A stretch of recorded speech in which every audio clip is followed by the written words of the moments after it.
Right now, as you're reading this, invisible forces are bombarding the ocean. Cosmic rays pierce through the atmosphere and plunge into the waves. Radioactive isotopes decay quietly in seawater, releasing particles that slip through living cells undetected. Deep beneath the surface, uranium and thorium locked in seafloor rocks whisper their slow atomic transformations, each decay releasing a tiny burst of energy into the surrounding water. This isn't science fiction. This is reality. The ocean has always been radioactive, and life has evolved in this invisible storm for billions of years. But here's what keeps scientists awake at night. What happens when this background hum becomes a roar? Potassium-40, the most abundant radioactive element in seawater, has been there since the ocean formed, a constant presence that makes every liter of seawater glow with faint radiation. Natural radium seeps from rocks. Cosmic radiation rains down from space, intensifying near the poles where Earth's magnetic shield weakens. We think of the ocean as pure, pristine, life-giving. Yet it's saturated with particles that can shatter DNA, rewrite genetic codes, transform the blueprint of life itself. And the levels aren't always constant. Consider this unsettling truth. The ocean is a living archive of human nuclear history. Cesium-137 from atmospheric weapons tests in the 1950s and 60s still lingers in the water. The Chernobyl disaster in 1986 sent radioactive plumes across Europe that eventually found their way to the sea. Fukushima in 2011 released cesium and other isotopes directly into the Pacific, where they spread across thousands of kilometers, carried by currents, absorbed by plankton, concentrated in fish. Pacific bluefin tuna caught off California carried detectable Fukushima signatures in their flesh, living proof that radiation travels, accumulates, persists. These aren't isolated incidents. They're additions to an already radioactive environment. Now imagine the future. Not a catastrophic future, necessarily, but one shaped by subtle, creeping changes. Earth's magnetic field has been weakening for centuries, a slow decline that lets more cosmic radiation penetrate to the surface. Solar activity fluctuates in unpredictable cycles, sometimes flooding our planet with high-energy particles. Climate change might alter ocean circulation patterns, potentially concentrating radioactive materials in new zones, creating hotspots where they never existed before. Deep-sea mining, a growing industry, could disturb sediments laden with naturally occurring radioactive elements, releasing them into the water column. Volcanic activity at mid-ocean ridges might intensify, pumping more radioactive minerals from Earth's mantle into hydrothermal vents. The ocean doesn't need a nuclear war to become more radioactive. It just needs time and the gradual intensification of processes already underway. And in that ocean, trillions upon trillions of organisms reproduce every day. Each reproduction is an opportunity for mutation. Each cell division copies DNA billions of base pairs long, and radiation makes that copying process dangerous. A cosmic ray strikes a fish egg at the moment of cell division. A radioactive potassium atom decays inside a plankton cell, releasing a beta particle that tears through the nucleus. Most of the time, the damage is repaired or the cell dies. But sometimes, just sometimes, the mistake survives. Here's where the horror creeps in. Evolution has no conscience, no direction, no goal. Radiation doesn't create better organisms. It creates different ones. The mutations are random, chaotic, indifferent to our notions of normal or natural. A gene that controls eye development gets scrambled, and suddenly a larval fish grows light-sensing organs in unusual places. A metabolic pathway mutates, and a creature develops the ability to process radioactive isotopes for energy. DNA repair mechanisms themselves mutate, creating organisms that can withstand radiation levels that would kill their ancestors. In the vast lottery of mutation, the ocean buys trillions of tickets every second. And the ocean keeps secrets. The deep sea is the largest habitat on Earth, covering more than half the planet's surface. Yet we've explored less than 5% of it. What already exists down there, adapted to crushing pressure, freezing temperatures, and total darkness. What strange creatures have evolved in isolation, their bodies already pushed to biological extremes. Now add radiation to that environment. Not movie-level, glowing green toxic waste, but a steady increase in background levels, persistent enough to affect evolution over generations. The deep sea is already alien.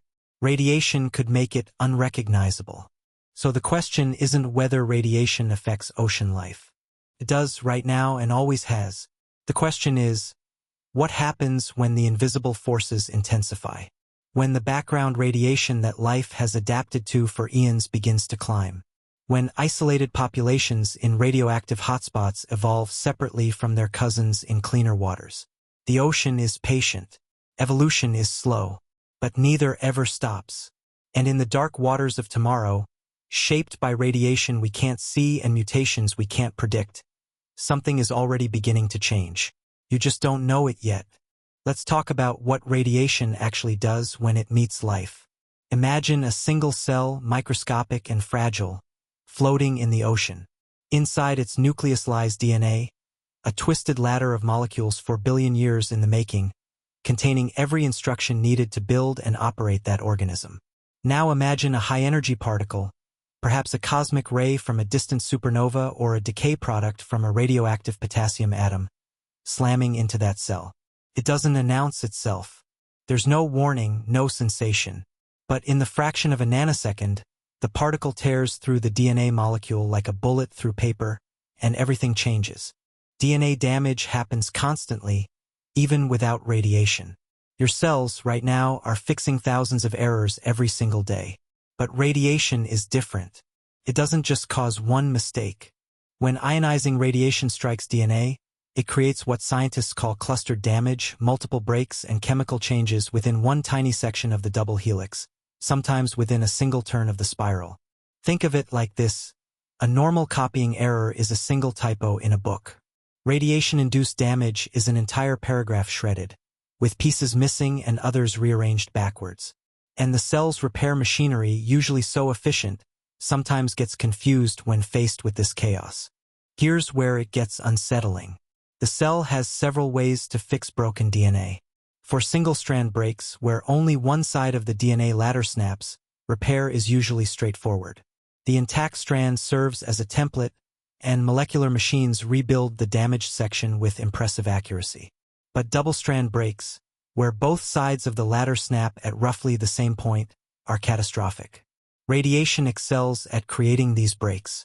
When both strands break, the cell loses its template. It's like trying to repair a torn photograph when you don't remember what the original looked like. The cell tries desperately using various backup systems, but sometimes it gets the repair wrong. One repair pathway simply glues the broken ends back together, a process called non-homologous end joining. It's fast, but it's sloppy. Small sections of DNA might be lost in the repair. Genes might be joined in the wrong order. Sometimes, broken pieces from completely different chromosomes get stuck together, creating genetic chimeras that never existed before. Another pathway, homologous recombination, uses a sister chromosome as a template, which sounds safer except that errors can slip through, and sometimes large chunks of DNA get duplicated or deleted entirely. Recent whole genome studies have shown that radiation exposure can create deletions spanning over 1,000 kilobases, wiping out dozens of genes in a single event. But here's the truly eerie part. Not all mutations kill the cell. Most do. The vast majority of radiation-damaged cells either repair themselves perfectly or die trying, triggering programmed cell death to prevent passing on corrupted information. But a small fraction, a tiny percentage that becomes significant when you multiply it across trillions of organisms, survives with altered DNA. These are the mutations that matter for evolution. A gene controlling pigment production gets scrambled, and suddenly an offspring develops unusual coloration. A metabolic gene mutates, and a creature gains tolerance to toxins or radiation itself.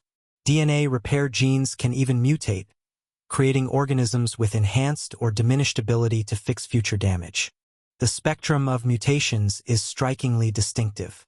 Unlike spontaneous mutations, which tend to be single base pair changes, radiation creates a signature pattern. Clustered mutations where multiple changes occur close together, large deletions, complex rearrangements, and something called copy number variants where entire gene sections are duplicated or lost. Studies on radiation-exposed organisms have found mutations unlike anything seen in unexposed populations, clustered substitutions within short DNA stretches that reveal their violent origin. These aren't gentle evolutionary nudges. They're molecular car crashes that occasionally, improbably, improve the vehicle. Now scale this up. A single fish releases millions of eggs. Each egg, each sperm, carries the possibility of mutation. Multiply that by every fish, every crustacean, every plankton bloom across the entire ocean. In a stable radiation environment, mutation rates are low enough that natural selection can efficiently filter out harmful changes while preserving rare beneficial ones. But increase the radiation even modestly, and the mutation rate climbs. More mistakes, more experiments, more chances for something unprecedented to survive and reproduce. Recent research has shown that exposure to just 1 gray of radiation, a dose encountered in some deep-sea environments with elevated natural radioactivity, produces an average of 14 mutations per cell, 14 chances for change in every exposed cell. And the ocean provides something laboratory experiments cannot: deep time and vast populations. Mutations that would be curiosities in a lab become evolutionary raw material when millions of generations are involved. A slightly increased tolerance to radiation becomes a survival advantage in contaminated zones. Enhanced DNA repair mechanisms spread through populations living near hydrothermal vents with radioactive mineral deposits. Over time, over countless generations, these small changes accumulate. The mutation engine doesn't create monsters overnight. It tinkers endlessly and randomly with every genome it touches. And in an ocean where radiation levels are rising even slightly, that engine is accelerating. The question isn't whether mutations are occurring. The question is, what are they building? So what would the first wave of mutations actually look like? Let's start at the surface, in the sunlit zone where most ocean life exists. This is the photic zone, the top 200 meters where light penetrates and photosynthesis powers vast ecosystems. It's crowded here. Trillions of microscopic organisms drift in every cubic meter of water, each one a potential canvas for radiation's experiments. And experiments are already underway. Imagine plankton, those tiny drifting creatures that form the foundation of ocean food webs, suddenly developing enhanced pigments to protect against both ultraviolet and ionizing radiation. Not the normal greens and browns we're used to, but deep purples, metallic silvers, colors that shouldn't exist in nature. This isn't pure fantasy. Organisms already produce photoprotective compounds to shield against UV radiation, and these same mechanisms could be amplified by mutations affecting pigment production genes. Picture vast blooms stretching across thousands of square kilometers, visible from space as unnatural hues spreading across the ocean surface. Satellite imagery would reveal strange, shifting patterns as these mutated populations expand and contract with currents and seasons.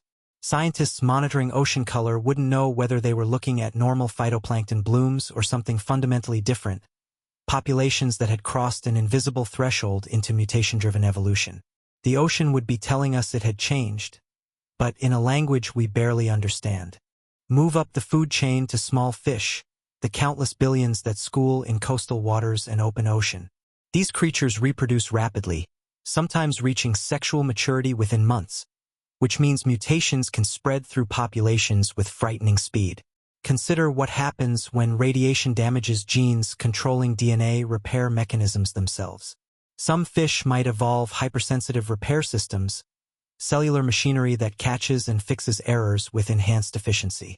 These individuals would age more slowly than their ancestors, their cells maintaining integrity longer, potentially extending lifespans or reproductive years. But there's a darker possibility. Fish with diminished repair mechanisms that paradoxically thrive because rapid mutation allows faster adaptation to changing environments. Then there are the jellyfish, those ancient gelatinous drifters that have survived every mass extinction Earth has thrown at them. Jellyfish already possess remarkable regenerative abilities and simple body plans that make them surprisingly radiation resistant. But increased mutation rates could push their bioluminescence to new extremes. Many jellyfish species already glow, producing light through chemical reactions for communication, hunting, or defense. Now imagine mutations amplifying these systems, creating blooms of jellyfish that pulse with unprecedented brightness, turning night seas into fields of living stars. Divers would report jellyfish with light patterns never documented before, rhythms and colors that seem almost intelligent in their complexity, though they're just the result of scrambled genes controlling light-producing cells.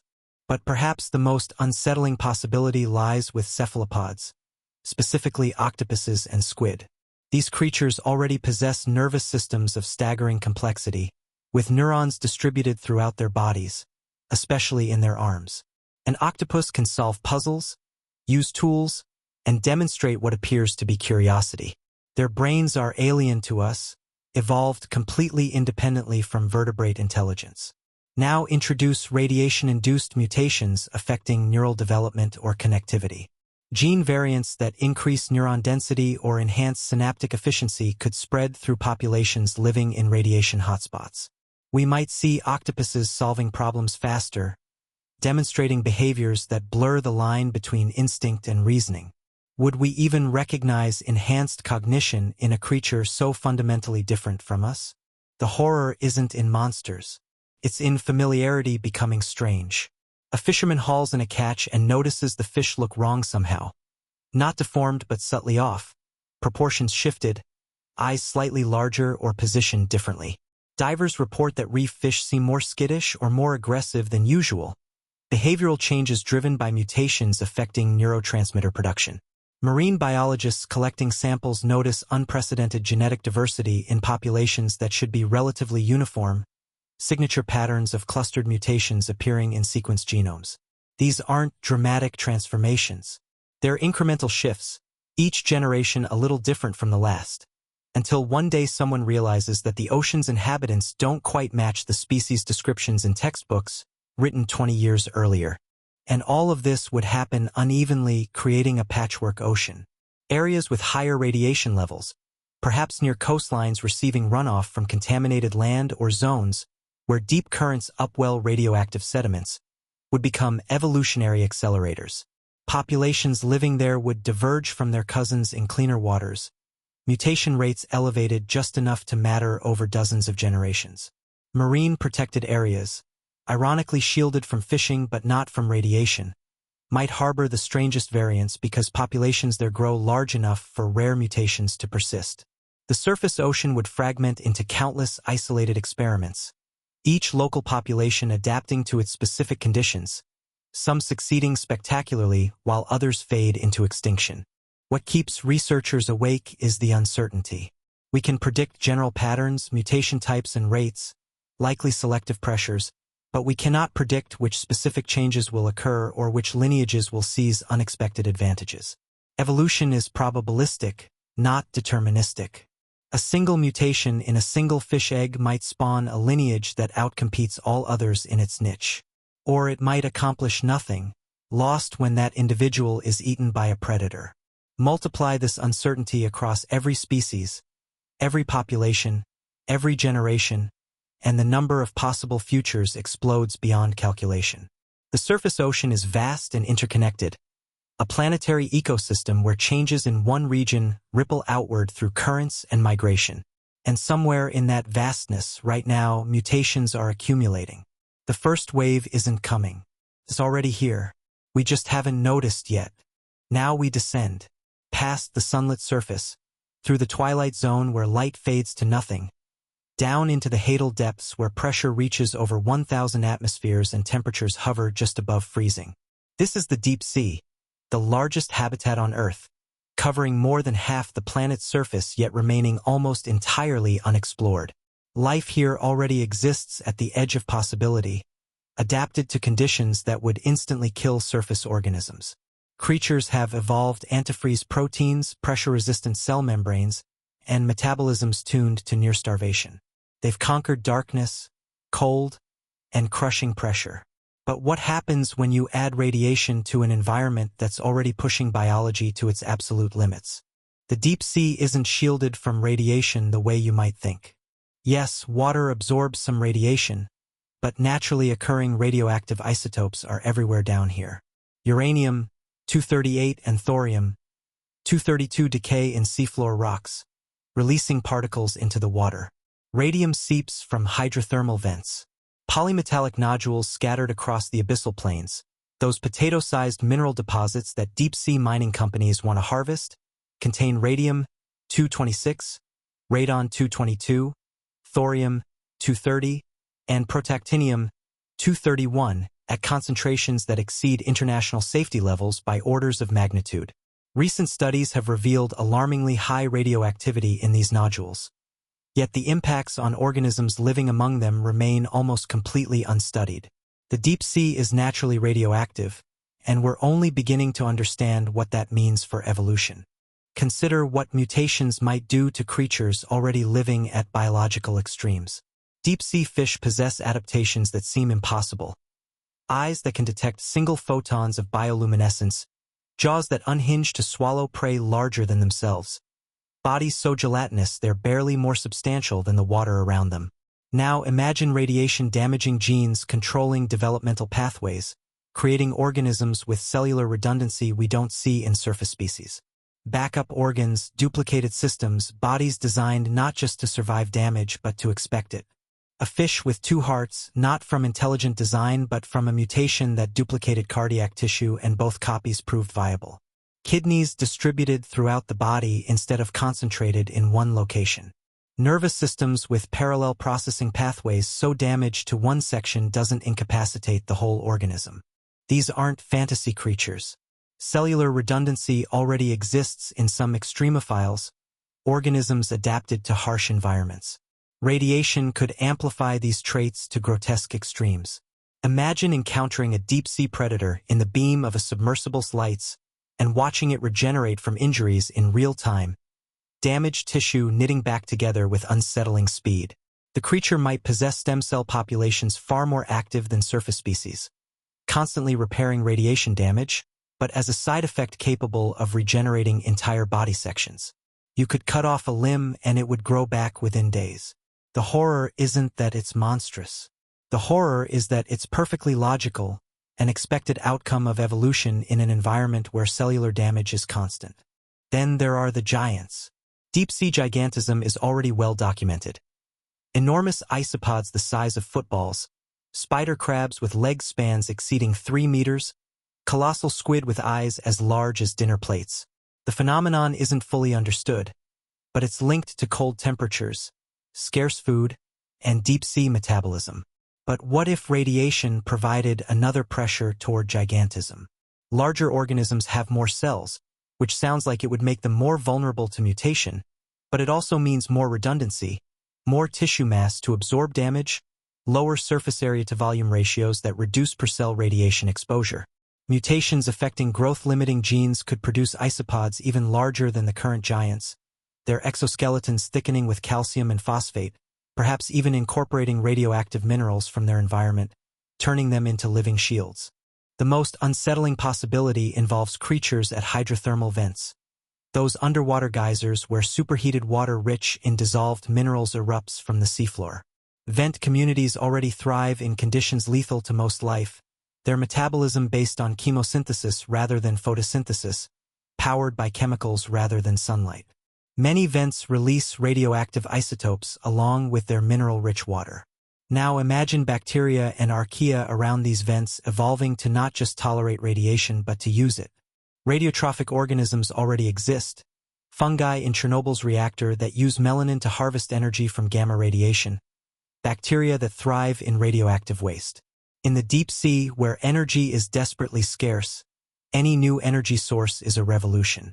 Vent communities could develop ecosystems powered partly by radioactive decay, organisms metabolizing thorium and uranium isotopes the way surface plankton use sunlight. These radioactive vent communities might glow. Not with normal bioluminescence, the chemical light produced by enzyme reactions, but with Cherenkov radiation, that ethereal blue glow emitted when charged particles travel through water faster than light travels through water. It's the same glow visible in nuclear reactor cooling pools, beautiful and ominous. Imagine a submersible descending into a deep trench and finding entire ecosystems glowing faint blue, tube worms and clams and bacterial mats all faintly luminous with concentrated radioactive isotopes. The water itself would shimmer with particles, a constellation of microscopic lights in the absolute darkness. Scientists observing this wouldn't know whether they were looking at bioluminescence or something more sinister, life crossing a threshold into nuclear metabolism. But the deepest horror of deep-sea mutations is isolation.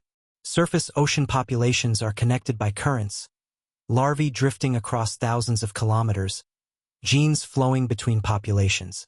The deep sea is fragmented, trenches and ridges creating barriers that isolate populations for thousands or millions of years. Each isolated population evolving under its own radiation regime, accumulating its own mutations, diverging not just into subspecies but into forms that might not be able to interbreed if they ever met again. The hadal zones, those deepest trenches below 6,000 meters, contain species found nowhere else on Earth, and we've barely sampled them. What's already down there, adapted to pressure and darkness and radiation we can't measure without visiting. What mutations have already occurred in populations we've never seen? The deep sea keeps its secrets, and evolution in the abyss is patient, relentless, and invisible. We won't know what it's created until we go down there and look. And when we do, we might find creatures that make us question what's possible in biology. Adaptations so extreme they seem to violate the rules we thought life followed. The deep transformation isn't coming. It's been happening for millions of years. We're just now realizing it exists. Evolution doesn't happen in a vacuum.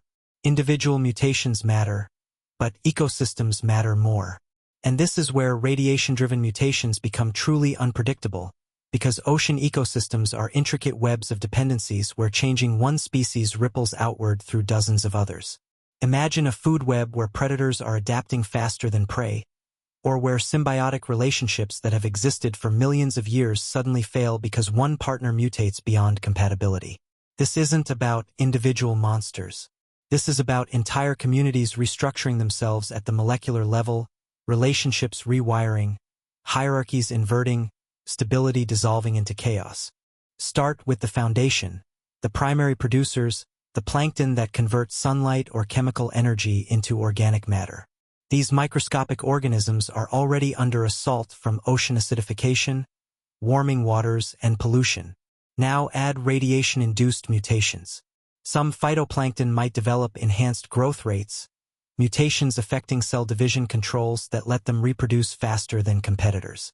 Sounds beneficial, except these fast-growing variants might produce less nutritious cells, lower in essential fatty acids or proteins that zooplankton and larval fish need. The ocean could become full of food that doesn't actually nourish higher trophic levels, a famine hidden inside apparent abundance. Fish larvae might starve surrounded by plankton blooms, their digestive systems unable to extract nutrients from these mutated cells. Then consider predator-prey dynamics, the endless evolutionary arms race between hunters and hunted. Radiation accelerates both sides simultaneously. A small fish evolves enhanced reflexes, mutations affecting neural processing that make it slightly faster at detecting threats. Its predators respond with enhanced sensory systems, eyes more sensitive to movement, lateral lines detecting fainter water vibrations. But the rates of change won't be equal. Some lineages will adapt faster than others, creating temporary imbalances that cascade through the ecosystem. Imagine a reef where herbivorous fish suddenly become too efficient at grazing, mutations improving their digestive enzymes, and they strip the algae faster than it can regrow. The reef shifts from coral-dominated to barren in a generation, not from overfishing but from evolutionary acceleration. Symbiotic relationships are even more vulnerable. Consider coral reefs, built on partnerships between coral animals and zooxanthellae algae living in their tissues. The algae provide food through photosynthesis. The coral provides shelter and nutrients. This relationship is already fragile, breaking down when water temperatures rise in what we call coral bleaching. Now introduce mutations. The algae might evolve faster than the coral, developing variants that extract more resources from their host, shading toward parasitism. Or coral might evolve defenses against exploitation, reducing the nutrients they share, starving their symbionts. Either way, the partnership destabilizes. Reefs that have stood for thousands of years could collapse not from warming or acidification alone, but from evolutionary drift pulling partners in different directions. But perhaps the most disturbing possibility is the emergence of entirely new ecological strategies. Radiation creates mutations evolution has never tested before. In surface waters, under normal conditions, certain combinations of genes never appear because they're selected against before they can spread. But increased mutation rates mean more experiments, more combinations tried simultaneously. Some might succeed in ways that disrupt existing ecological balance. Imagine filter feeders evolving to become predators, anatomical changes allowing them to capture and digest larger prey, or scavengers developing hunting behaviors, mutations affecting brain structure that enable coordinated pack hunting. These aren't gradual shifts. They're ecological phase transitions, where an ecosystem flips from one stable state to another. And then there are the radiation sanctuaries, isolated zones where mutation rates are so elevated that only the most radiation-resistant lineages survive. These areas would function as evolutionary pressure cookers, accelerating adaptation while simultaneously filtering out everything that can't keep pace. The creatures that emerge from these zones would be fundamentally different from their ancestors. Their genomes scarred by generations of radiation damage and repair, their physiologies tuned to conditions that would kill ordinary organisms. Now imagine these radiation-adapted populations expanding outward, competing with normal populations in adjacent waters. They might outcompete their own species, spreading genes for radiation resistance even into areas where that resistance isn't needed. The ocean's genetic landscape would fragment into radiation-tolerant and radiation-sensitive populations, with hybrid zones between them where neither variant thrives. Food webs would become unpredictable. Scientists studying a particular ecosystem might return a decade later and find the species composition completely rearranged. Dominant predators replaced by former subordinate species that happen to acquire beneficial mutations. Prey species exploding in abundance because their predators evolved maladaptive traits before adaptive ones. Entire trophic levels collapsing or appearing where none existed before. We think of ecosystems as relatively stable, changing slowly over centuries. But mutation-driven evolution operating on short-lived species with rapid reproduction could produce changes visible within human lifetimes. A fishing community that's relied on certain species for generations might find those species replaced by variants they don't recognize. Fish that look similar but behave differently, taste different, maybe even contain different toxin levels. And we wouldn't see it coming. Ecosystem monitoring typically focuses on population sizes, temperature, salinity, nutrient levels, things we can measure easily. We don't routinely sequence the genomes of every species in an ecosystem to track mutation accumulation.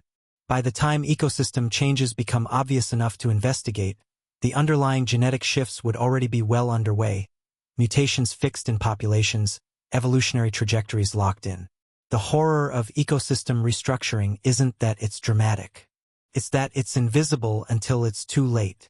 The ocean could be transforming right now, mutation by mutation, generation by generation, building toward tipping points we won't recognize until we've already crossed them.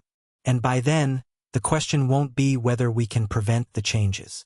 It will be whether we can survive in an ocean that no longer functions the way we expect, where food webs have rewired themselves, where the rules of ecology have been rewritten by radiation and time. The new ecosystem isn't waiting in the future. It's assembling itself in the present, one mutation at a time, patient and inevitable. So let's step back from the speculation and ask the hard question. Could this actually happen? Are we describing plausible science or elaborate fantasy? The answer is both more reassuring and more disturbing than you might expect. The scenarios we've explored, radiation-driven mutations reshaping ocean life, aren't inventions. They're extrapolations of processes already underway, documented in laboratories and observed in nature. The mechanisms are real. The mutations are real. The question isn't whether radiation can drive evolution. It's whether the conditions exist or will exist for these changes to manifest on a scale that matters. Let's start with what we know absolutely. Radiation causes mutations. This is settled science, demonstrated in thousands of experiments across decades of research. Chernobyl provides a natural laboratory where wildlife has lived under elevated radiation for nearly 40 years. Studies there reveal fascinating patterns. Some species have evolved enhanced DNA repair mechanisms, developing resistance that their unexposed relatives lack. Birds in the Chernobyl exclusion zone show higher rates of albinism and developmental abnormalities, but populations persist, even thrive in some cases, because absence of humans offsets radiation stress. Trees grow with unusual bark patterns. Wolves roam areas that should theoretically be too contaminated to support large mammals. Life adapts, not perfectly but persistently, to conditions we assumed would be uninhabitable. In the ocean, we have similar evidence. After Fukushima in 2011, researchers monitored Pacific bluefin tuna and found radioactive cesium isotopes in their tissues, proving these fish had been exposed and survived. Studies on marine organisms near nuclear waste disposal sites have documented populations living in radiation levels far exceeding what we'd consider safe. Yet they reproduce and maintain viable populations. Deep-sea organisms near hydrothermal vents with naturally high radiation show no obvious signs of distress. The ocean already contains radiation hotspots, and life already inhabits them. So the baseline conditions for radiation-driven evolution exist right now, not in some hypothetical future. But here's the critical distinction. Natural radiation levels, even elevated ones, are typically not high enough to dramatically accelerate mutation rates across entire ocean basins. The scenarios we've described require either localized hotspots or gradual increases in background radiation. Localized hotspots definitely exist, areas near radioactive sediments, abandoned nuclear material, or natural geological formations with high uranium or thorium content. In these zones, everything we've discussed could be happening on small scales. Enhanced mutation rates, accelerated evolution, populations diverging from their unexposed cousins. But these are islands of change in a vast ocean, their influence limited by geography and water circulation. For ocean-wide changes, we'd need broader increases in radiation exposure. This could happen through several mechanisms, none of them requiring catastrophic nuclear events. Earth's magnetic field has weakened by approximately 9% since measurements began in the 1840s. A trend that continues. Weaker magnetic shielding means more cosmic radiation reaches the surface, including the ocean. Solar activity varies in cycles, with solar maximums producing increased particle radiation. Climate change might alter ocean circulation patterns, potentially concentrating natural radioactive isotopes in new areas. Deep sea mining, an expanding industry, could disturb seafloor sediments containing radium, uranium, and thorium, releasing these materials into the water column where organisms encounter them. None of these mechanisms alone would likely create the dramatic transformations we've envisioned. But combined, operating over decades or centuries, they could incrementally raise background radiation enough to measurably increase mutation rates in organisms with short generation times. And that's where the timeline becomes important. Evolution operates on generational timescales, not human ones. A fish that reaches sexual maturity in 1 year experiences evolutionary pressures annually. Plankton reproducing daily go through hundreds of generations in a human lifetime. Given enough time, even modest increases in mutation rates can produce significant evolutionary change. We're not talking about mutations creating sea monsters in a decade. We're talking about subtle genetic drift accumulating over many generations until populations become noticeably different from their ancestors. The real uncertainty lies in prediction. We can calculate mutation rates, model population genetics, estimate selection pressures, but we cannot predict which specific mutations will occur or which will prove advantageous. Evolution is probabilistic chaos. The same radiation exposure applied to identical populations will produce different outcomes because mutations are random and selection depends on unpredictable environmental factors. This is why all our scenarios include phrases like might, could, potentially. We're describing possible evolutionary trajectories, not inevitable ones. The ocean of tomorrow could look wildly different from today, or it could look remarkably similar, with changes happening too gradually or too locally to notice. But here's what should keep us awake. We're not monitoring for these changes. We track population sizes, temperature, salinity, pH, pollution levels. We don't routinely sequence genomes of wild marine populations to detect accumulating mutations. We don't have baseline genetic data for most ocean species, so we wouldn't recognize divergence if it was happening. By the time ecosystem level changes become obvious, fishing stocks declining or food web restructuring, the genetic transformations driving those changes will already be well advanced. And then the question becomes, is it reversible? Can you undo evolutionary changes once they're fixed in populations? The answer is probably not without timescales measured in thousands of generations. The ocean is transforming, incrementally and invisibly, through processes we understand in principle but cannot observe in practice. Whether that transformation produces minor variations or fundamental reorganizations of marine ecosystems depends on variables we can barely measure and cannot control. The mutations are happening now. They're always happening. The only question is whether they're happening fast enough to matter during the brief span of human civilization. And we won't know the answer until we look back and realize the ocean changed while we weren't paying attention.